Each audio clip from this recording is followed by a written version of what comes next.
Hi, subscribe చేయండి, support చేయండి, like చేయండి. అమ్మమ్మ ఛానల్ ఇప్పుడు సపోర్ట్ చేయండి. కొత్తగా పెట్టినాము. ఈరోజు ఆనియన్ బజ్జీ అంటే అందరు మిరపకాయలతో చేస్తారు, కానీ ఈరోజు ఆనియన్ బజ్జీలు చేస్తున్నాము. చూడండి.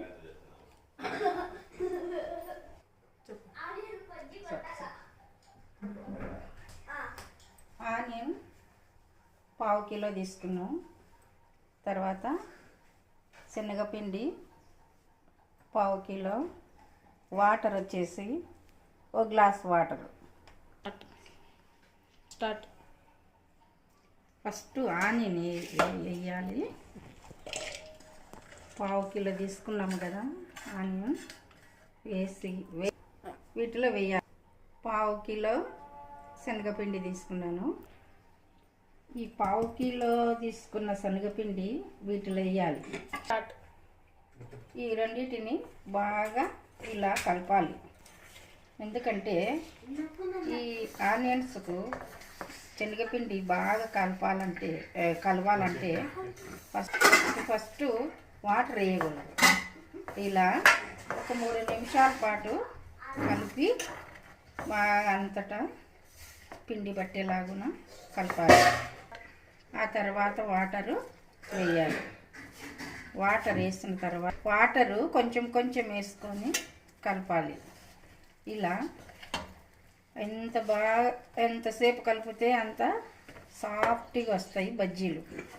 ఒకేసారి నీళ్లు పోసి ఒకేసారి కలిపి బజ్జీలు వేయకూడదు.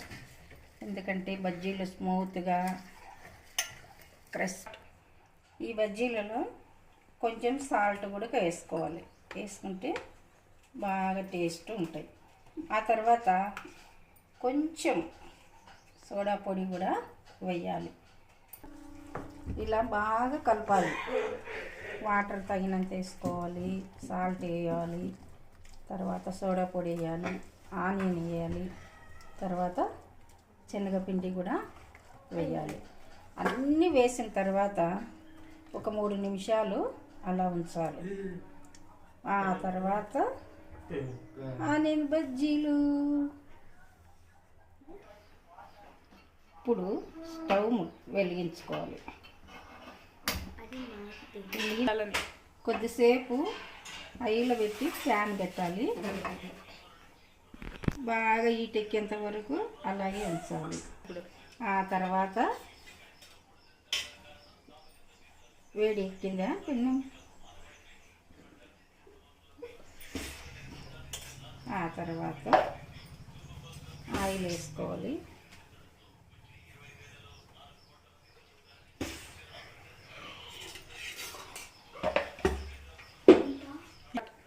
ఇప్పుడు ఆయిల్ బాగా వేడెక్కింది. ఇప్పుడు బజ్జీలు, ఆనియన్ బజ్జీలు ఎలా వేయాలంటే ఇలా కొద్దిగా ఇలా వేస్తే బాగా ఉంటుంది. పిండి ఉండకుండా ఓన్లీ ఆనియన్స్ మాత్రమే ఉంటాయి. గ్యాస్ ట్రబుల్ ఉన్న వాళ్ళకు, వయసు తగ్గిపోయిన వాళ్ళకు, ఇలా ఇంకా కొన్ని ప్రాబ్లమ్స్ ఉన్న వాళ్ళకు ఇలా చేసుకుంటే చాలా బాగుంటాయి.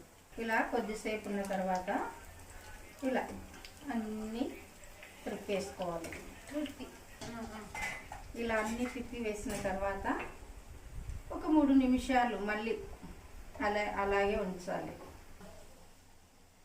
ఇలా అన్నీ తీసేసుకోవాలి. 1 by 1 తీసేయాలి.